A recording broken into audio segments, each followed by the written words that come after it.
അഹ്ലുസുന്നത്തുൽ ജമാഅത്തിൽ തന്നെ സംശയം ചോദിക്കുന്നതോട് കുഴപ്പമില്ലല്ലോ. കാരണം ഈ അഹ്ലുസുന്നത്തുൽ ജമാഅത്തിന്റെ പണ്ഡിതന്മാർ ഏകദേശം ഗൾഫ് നാട്ടിൽ ജോലി ചെയ്യുന്ന ആൾക്കാർ അവിടുത്തെ ഗവൺമെൻറ് നിയമം അനുസരിച്ചിട്ട് 8 റക്അത്ത് തറാവിയാണ് 95% ആൾക്കാർ അവിടെ നിസ്കരിച്ച് വരുന്നുള്ളത്. അതിൻ്റെ ശേഷം 3 റക്അത്ത് വിത്ർ നിസ്കരിക്കും. അത് കഴിഞ്ഞതിൻ്റെ ശേഷം ബാക്കി 12 നിസ്കരിക്കുന്നത് കൊണ്ട് തറാവിയുടെ കൂലി കിട്ടുമോ എന്നുള്ളൊരു സംശയം.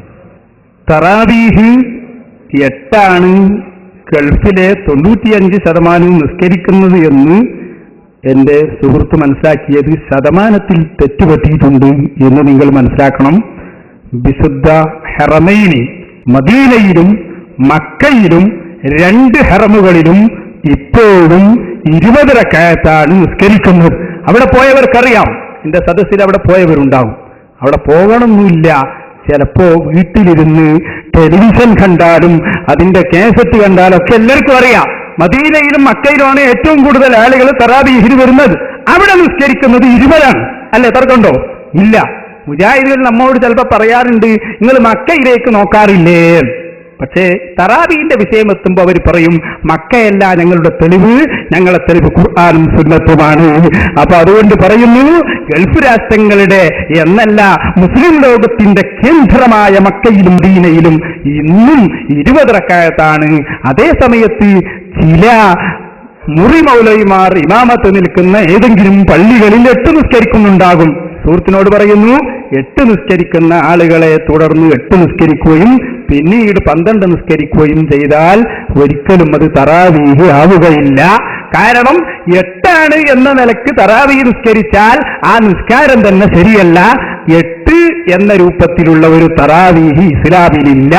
അത് മുജാഹിദുകൾ വളരെ കെട്ടുകഥയാക്കി ഉണ്ടാക്കിയതാണ്. മുജാഹിദുകൾ അതിന് തെളിവ് പറയുന്നത് തന്നെ ബഹുരസാണ്. 11 റക്അത്താണെന്ന് മുജാഹിദ് പറയും. എന്താ തെളിവ്?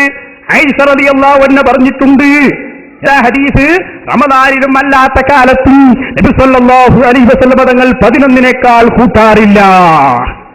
റമദാനിലും അല്ലാത്ത കാലത്തും. അല്ലാത്ത കാലത്ത് എന്ന് പറഞ്ഞപ്പോൾ തന്നെ മനസ്സിലായില്ലേ, തറാവീഹ് അല്ലാത്ത കാലത്ത് തറാവീഹ് ഉണ്ടോ? അപ്പോഴാ മുജാഹിദിന് അബദ്ധം പറ്റിയത് ചിന്തിച്ചത്. പണ്ഡിതന്മാരെ നേരത്തെ പറഞ്ഞു, ഇമാം ഖസ്സലാനി ഇർശാദു സാരിയിൽ പറഞ്ഞു, ഇബ്നു ഹജറുൽ ഹൈതമി തുഹ്ഫയിൽ പറഞ്ഞു. അപ്പറഞ്ഞതൊക്കെ വിത്ർ നിസ്കാരം 11 അതിനെക്കുറിച്ചാണ് പറഞ്ഞത്. അപ്പൊ ഇവർ ചിന്തിച്ചത്, പടച്ചോനെ അത് ശരിയാട്ടോ, ഞങ്ങൾ ചിന്തിച്ചില്ല. അപ്പൊ പുതിയൊരു വാദം എന്താ ഉണ്ടാക്കിയെന്നറിയോ? അതിന് തറാവീഹ് എന്ന് പറയുന്ന ഒരു നിസ്കാരം തന്നെ ഇല്ല. റമദാനിൽ ഒരു സ്പെഷ്യൽ നിസ്കാരമൊന്നും ഇല്ല. റമദാനിലാവുമ്പോ അതിന് തറാവീഹ് എന്ന് പറയും, ഒന്നി എഴുന്നേറ്റാൽ അതിന് തഹജ്ജുദ് എന്ന് പറയും, ഒറ്റയാക്കി നിസ്കരിച്ചാൽ വിത്ർ എന്ന് പറയും.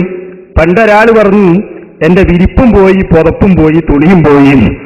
അങ്ങനെ എല്ലാരും കൂടി ഇങ്ങനെ അന്വേഷിച്ച് നടക്കുമ്പോൾ ഒരാൾ പറഞ്ഞു, ഏതോ ഒന്ന് കിട്ടിയിട്ടുണ്ട്. അപ്പൊ ഇയാൾ പറഞ്ഞു, ഇന്ന് എല്ലാം കിട്ടി, കാരണം എന്റെ തുണിയും വിരിപ്പവും പുതപ്പൊക്കെ ഒന്നെന്നെയാണ് എന്ന് പറഞ്ഞതുപോലെ എരപ്പന്റെ പുതപ്പ് പോലെയാണ് ഇന്ന് മുജാഹിദുകളുടെ തറാവീഹ്. അത് ഇസ്ലാമിന്റെ തറാവീഹ് അല്ലാത്തത് കൊണ്ട് അവരെ തുടർന്ന് നിസ്കരിച്ചാൽ അത് നിസ്കാരമായി പരിഗണിക്കൂല. നിങ്ങൾ ചെയ്യേണ്ടത്, നിങ്ങളുടെ റൂമിൽ സുന്നത്ത് ജമാഅത്തിൽ വിശ്വസിക്കുന്നവർ ഹറമൈനിയിൽ നിസ്കരിക്കുന്നതൊക്കെ പോലെ 20 സ്വന്തമായി നിസ്കരിക്കണം.